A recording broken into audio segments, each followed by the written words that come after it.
तैयारी next level में आपका स्वागत है। भारत 360 डिग्री की क्लास में हम 31 जनवरी 2026 की महत्वपूर्ण घटनाओं और उनके पीछे के स्टैटिक जीके को विस्तार से समझेंगे।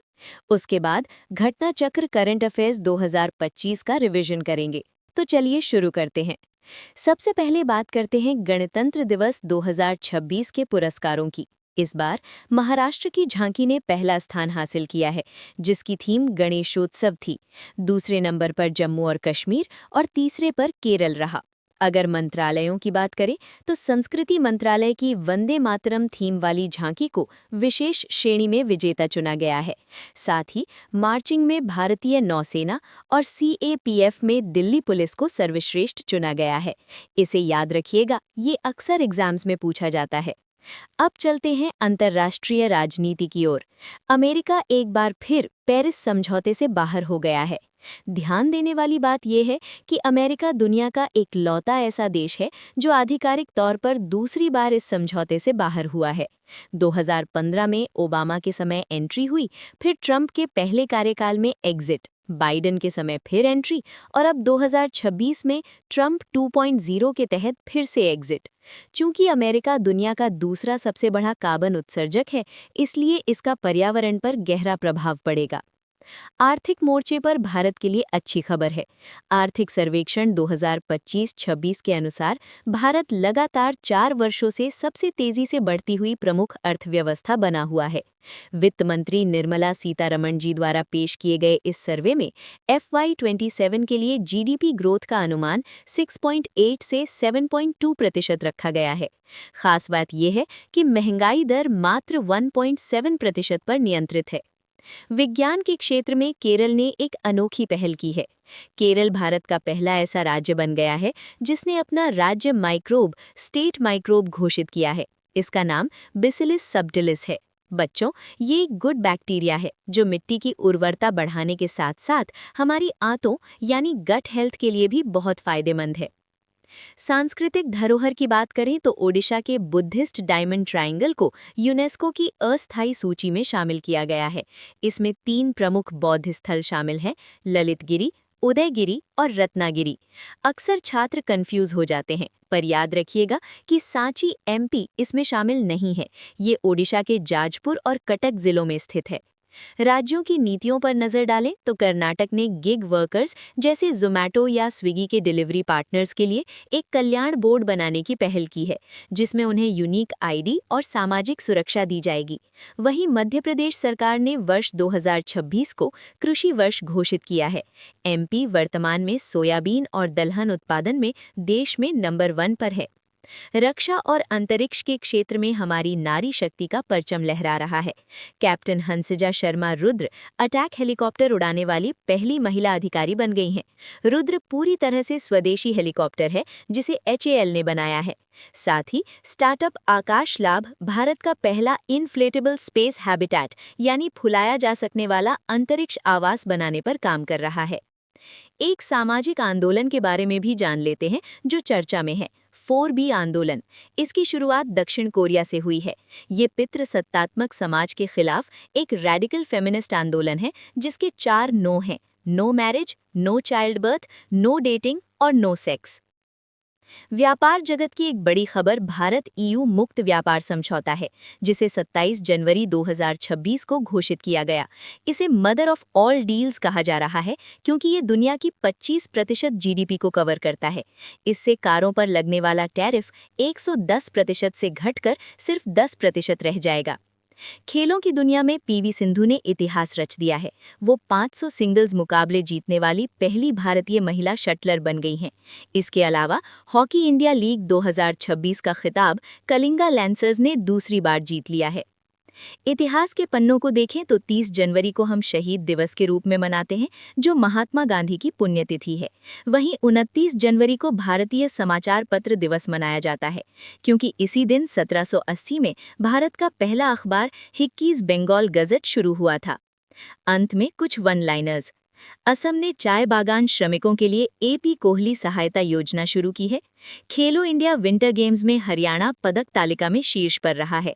नई दिल्ली में 12वां स्माइल फिल्म फेस्टिवल आयोजित हुआ। 30 जनवरी को कुष्ठ रोग दिवस भी मनाया गया, जिसकी थीम थी कलंक को खत्म करना। अब हम लोग घटना चक्र करंट अफेयर्स का रिवीजन करने वाले हैं।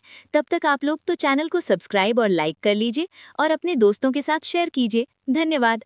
लीड्स रिपोर्ट 2024 का परिचय।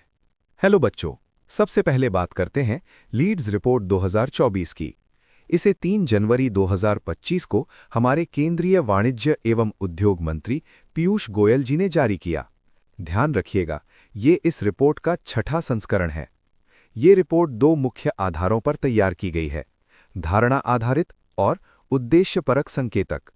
इसमें राज्यों को उनकी भौगोलिक स्थिति के अनुसार बांटा गया है। स्थलरुद्ध, इसमें हरियाणा पहले और तेलंगाना दूसरे स्थान पर अचीवर्स की श्रेणी में है। तटीय, यहाँ आंध्र प्रदेश, गुजरात और कर्नाटक शीर्ष पर हैं। पूर्वोत्तर, असम और सिक्किम ने बाजी मारी है। केंद्र शासित, चंडीगढ़ और दिल्ली टॉप पर हैं। एक खास बात, 2024 में सस्टेनेबिलिटी एंड इक्विटी को चौथे स्तंभ पिलर के रूप में जोड़ा गया है। लॉजिस्टिक्स प्रदर्शन सूचकांक मुख्य तथ्य। इस स्लाइड में हम राज्यों के प्रदर्शन को गहराई से देखेंगे। यहाँ राज्यों को 2 श्रेणियों में बांटा गया है: अचीवर्स और फास्ट मूवर्स। स्थलरुद्ध राज्यों में हरियाणा तेलंगाना के साथ उत्तर प्रदेश भी अचीवर्स में शामिल है। तटीय राज्यों में गुजरात, कर्नाटक और तमिलनाडु अचीवर्स हैं, जबकि केरल और महाराष्ट्र फास्ट मूवर्स हैं। स्तंभ, इस सूचकांक के 3 मुख्य स्तंभ इंफ्रास्ट्रक्चर, सर्विसेज और ऑपरेटिंग एनवायरनमेंट हैं। मिशन भाषिणी और तकनीकी पहल। अब तकनीकी क्षेत्र की बात करते हैं। मिशन भाषिणी का लक्ष्य है भाषा की बाधाओं को दूर करना। त्रिपुरा का समझौता। 28 जनवरी 2025 को त्रिपुरा सरकार ने भाषिणी डिवीजन के साथ एक MOU साइन किया। त्रिपुरा ऐसा करने वाला पूर्वोत्तर का पहला राज्य बन गया है। महाकुंभ 2025। प्रयागराज के महाकुंभ में 11 भारतीय भाषाओं में रियल टाइम अनुवाद की सुविधा दी जाएगी, ताकि सुरक्षा निर्देश और घोषणाएं सभी समझ सकें। लॉन्च, इसे PM मोदी ने जुलाई 2022 में राष्ट्रीय भाषा अनुवाद मिशन के तहत लॉन्च किया था। भारत वन स्थिति रिपोर्ट 2023 राष्ट्रीय परिदृश्य। बच्चों, अब चलते हैं पर्यावरण की ओर। ISFR 2023 को भारतीय वन सर्वेक्षण FSI देहरादून ने सुदूर संवेदन तकनीक से तैयार किया है। ये 18वीं द्विवार्षिक रिपोर्ट है। कुल वनावरण देश के कुल क्षेत्रफल का 21.76% है। कुल वनावरण एवं वृक्षावरण ये 25.17% है। लक्ष्य, राष्ट्रीय वन नीति 1988 के अनुसार हमारा लक्ष्य 33.33% का है। वृद्धि, 2021 की तुलना में वनावरण में मामूली 156.41 वर्ग किलोमीटर की बढ़त हुई है। सर्वाधिक वनावरण वाले राज्य, क्षेत्रफल और प्रतिशत। अगर हम क्षेत्रफल यानी एरिया की बात करें तो मध्य प्रदेश के पास देश का सबसे बड़ा वन क्षेत्र है, 77,073.44 वर्ग किलोमीटर।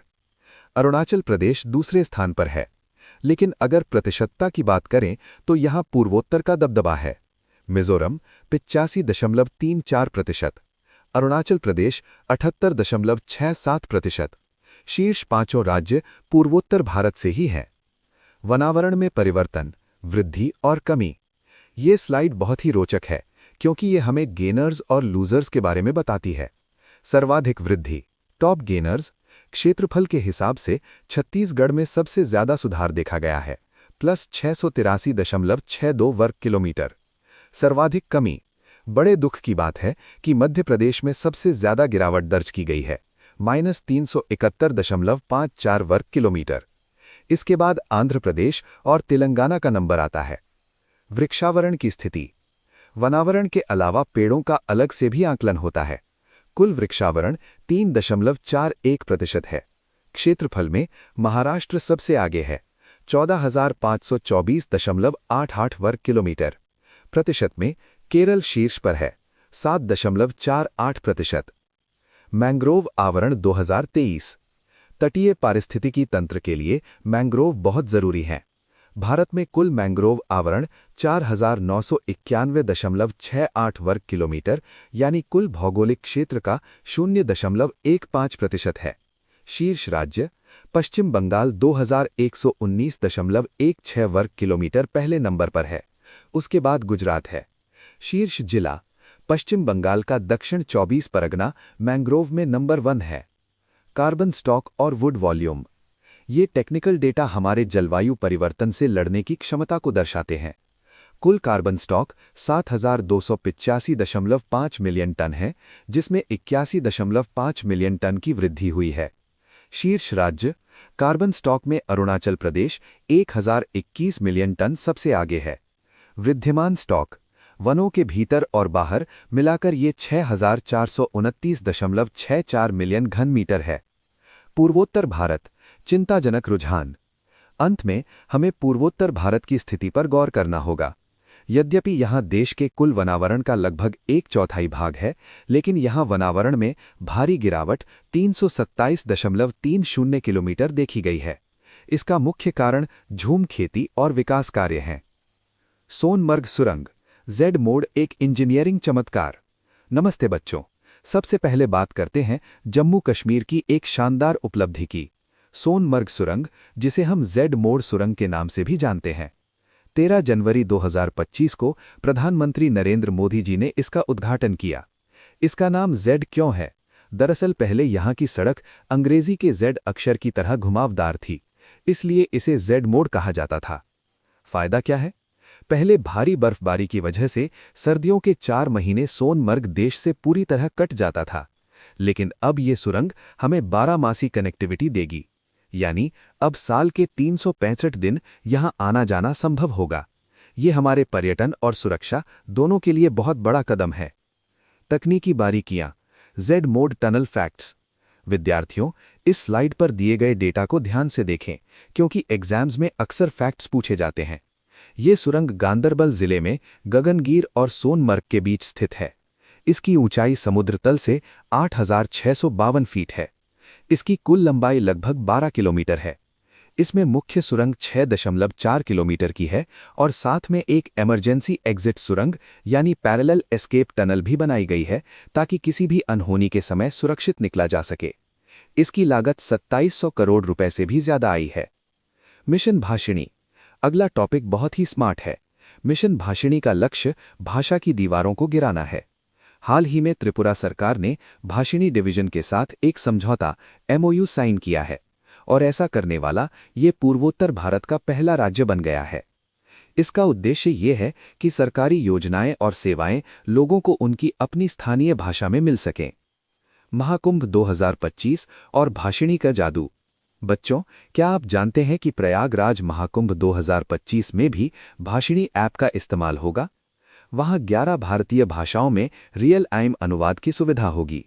मान लीजिए कोई यात्री दक्षिण भारत से आया है और उसे हिंदी नहीं आती, तो वो इस ऐप के जरिए पुलिस या प्रशासन के निर्देशों को अपनी भाषा में सुन सकेगा। इसे पीएम मोदी ने जुलाई 2022 में राष्ट्रीय भाषा अनुवाद मिशन के तहत लॉन्च किया था। Leads report 2024। अब बात करते हैं बिजनेस और इकोनॉमी की। केंद्रीय मंत्री पीयूष गोयल जी ने 3 जनवरी 2025 को लीड्स रिपोर्ट 2024 का 6ठा संस्करण जारी किया।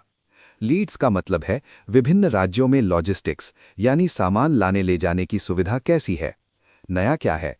इस साल सस्टेनेबिलिटी एंड इक्विटी यानी स्थायित्व और समानता को चौथे स्तंभ पिलर के रूप में जोड़ा गया है। ये रिपोर्ट बताती है कि कौन सा राज्य व्यापार करने में कितनी आसानी दे रहा है। लीड्स 2024 राज्यों की रैंकिंग। यहाँ राज्यों को उनकी भौगोलिक स्थिति के अनुसार 4 श्रेणियों में बांटा गया है। स्थल रुद्ध, इसमें हरियाणा पहले और तेलंगाना दूसरे स्थान पर अचीवर्स की श्रेणी में है। तटीय, यहाँ आंध्र प्रदेश, कर्नाटक और तमिलनाडु शीर्ष पर हैं। पूर्वोत्तर, असम और सिक्किम ने बाजी मारी है। केंद्र शासित, चंडीगढ़ और दिल्ली टॉप पर हैं। वैश्विक भूख सूचकांक 2024।